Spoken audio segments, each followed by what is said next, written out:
Hello दोस्तों, नमस्कार। आप लोग का स्वागत है हमारे यूट्यूब चैनल पर। एसी गुरु का गाना है तो आप लोग लाइक करिए, शेयर करिए, सब्सक्राइब भी करिए, सपोर्ट करिए, आगे उनको बढ़ाइए। अपना प्यार दुलार आप लोग देते रहिए। हरि हरि सुगवा कलाल मुख ठोरावा, हरि हरि सुगवा कलाल मुख ठोरावा, बोलिया बोलाए सुगवा सीतारा, बोलिया बोलाए सुगवा सीतारा।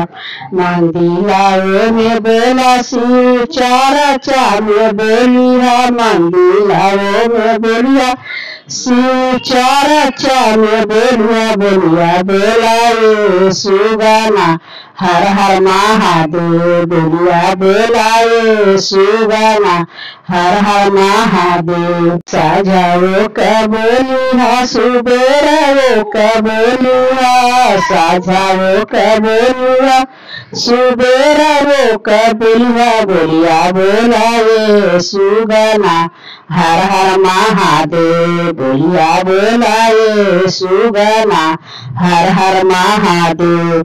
घराओ में बोलिया गानाओ में बोलिया, घराओ में बोलिया गानाओ में बोलिया, बोलिया बोलाए सुगाना, हर हर महादेव, बोलिया बोलाए सुगाना, हर हर महादेव।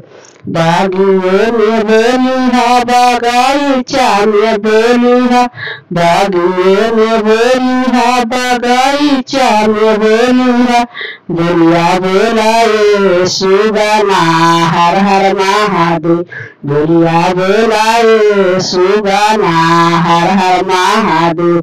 हरि हरि सुगवा का लाल मुख ठोराया, लाल मुख ठोराया, हरि हरि सुगवा का लाल मुख ठोराया, लाल मुख ठोराया, बोलिया बोलाए सुगाना, हर हर महादेव, बोलिया बोलाए सुगाना, हर हर महादेव।